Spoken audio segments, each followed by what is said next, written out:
Ang San Miguel Beermen nga ang nag-champion sa PBA 48 Commissioner's Cup.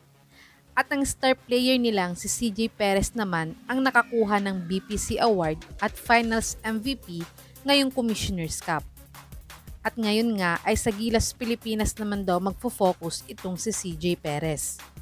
Pero ang bad news nga sa Beermen ay hindi makakasama ang 7 times PBA MVP na si Junmar Fajardo sa Gilas lineup dahil sa calf injury na natamo niya last Game 4 sa finals. Kaya't kailangan nga munang magpahinga ni JMF upang makapaglaro siya agad next conference.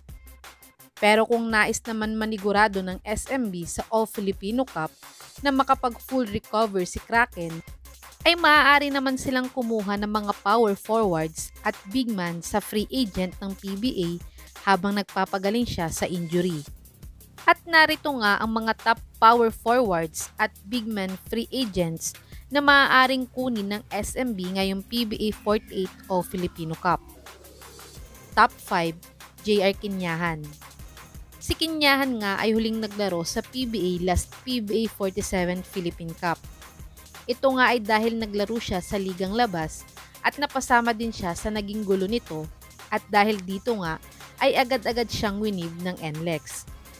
Last conference nga ay may reports na muntik nang maisay ng SMB itong si Kinyahan dahil sa na-injured nga si Vic Manuel at ang na-trade na big man nilang si GP Faundo ay nasa reserve list naman. Pero hindi nga ito natuloy dahil nag-trade nga sila kay Don Trollano at nakakuha pa nga sila ng big man na import na si Benny Boatwright. Pero baka this conference nga ay matuloy ng pagkuha nila kay Kinyahan dahil walang import na pwedeng isign ngayong All-Filipino Cup. Si Kinyahan ay nag-average ng 11.7 points, 4.4 rebounds, 2.4 assists, 0.9 blocks, 27% 3-point shooter, at 55% free throw shooter last PBA 47 Philippine Cup. Panoorin natin ang maikling highlights ni JR Kinyahan last Philippine Cup.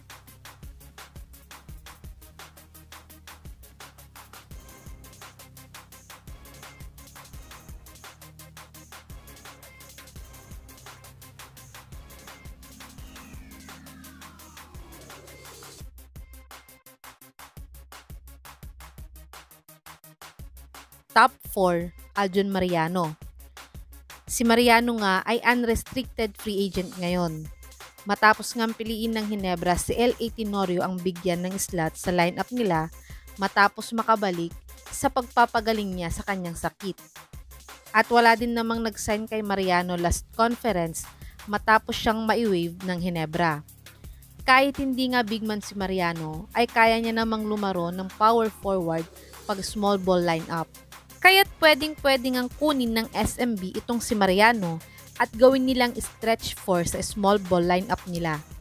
Si Mariano ay nag-average ng 13.3 points, 8.3 rebounds, 2.5 assists, 0.8 steals, 23% 3-point shooter, at 61% free throw shooter last 2023 PBA on tour. Panoorin natin ang maikling highlights ni Mariano last PBA on tour.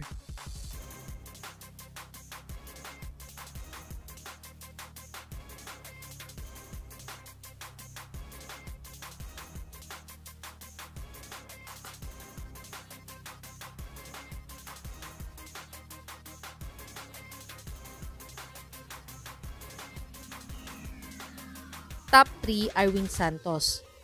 Si Santos nga ay huling naglaro sa PBA last 2023 PBA on tour. At dito nga ay hindi na in-extend ng Northport ang kanyang kontrata. At sa Pampanga Giant Lanterns nga siya naglaro, isang team sa MPBL. At dito nga ay nakapag-champion sila last MPBL season. At ayon nga sa isang interview ni Santos ay sa SMB nga daw sana niya gustong maglaro muli at pag nakapag-champion pa nga daw siya kahit isa ay pwede na siya magretiro. Narito nga ang kanyang pahayag tungkol dito. Pakinggan po natin mga kababos. Kung ako tatanungin, makabalik pa rin sa San Miguel, makapag-retire ako sa San Miguel. Kung papala rin, isang champion pa, tapos retire na ako. Sobrang okay na ako. Kaya't kung pagbibigyan nga siya ng SMB ay baka gawin ulit siyang stretch 4 nila habang wala pa si JMF at Vic Manuel sa lineup nila. Si Spider-Man ay nag-average ng 5.9 points, 4.6 rebounds, 0.7 assist, 0.5 steals, 27% 3-point shooter at 50% free throw shooter last 2023 PBA on Tour averages. Panoorin natin ang counting highlights ni Arwin last PBA on Tour.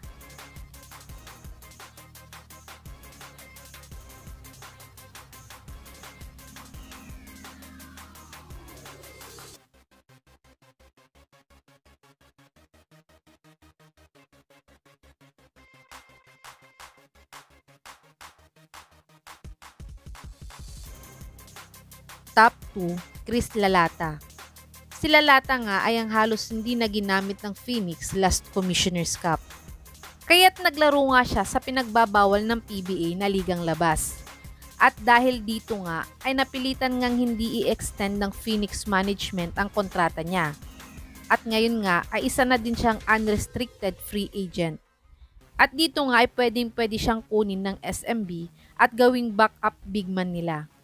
Si Lalata ay nag-average ng 10 points, 6.9 rebounds, 0.8 assists, 0.5 blocks, 47 field goal percentage, at 70% free throw shooter last 2023 PBA on Tour. Panoorin natin ang maikling highlights ni Lalata last PBA on Tour.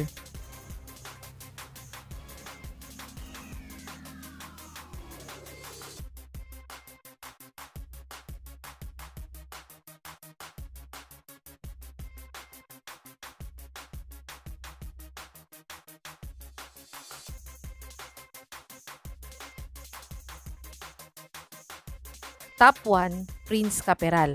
Hindi nga gaanong naglaro itong si Caperal last Commissioner's Cup. Kaya't dahil dito nga ay hindi na din in-extend ng Northport ang kanyang kontrata. At ngayon ay binitawan din nila siya bilang unrestricted free agent sa PBA. At ang latest news nga sa kanya ay baka maglaro nga daw siya sa team ng Abra sa MPBL. Pero kung nais ngang kumuha ng shooting center ng SMB, ay pwede pa nilang kunin itong si Caperal.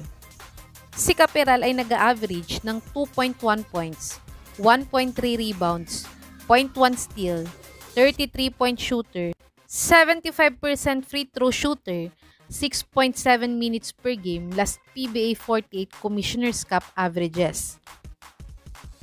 Panoorin natin ang maikling highlights ni Prince Caperal last PBA 47 Governor's Cup.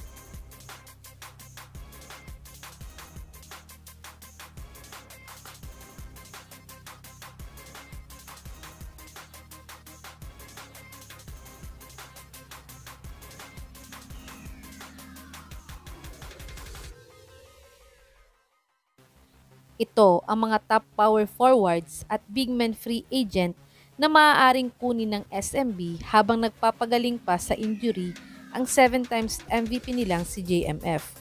Sa tingin niyo mga kabubbles, sino sa mga to ang makakatulong sa SMB this All-Filipino Cup habang wala pa ang star player nilang si Junmar Fajardo? I-comment nyo na po yan sa baba.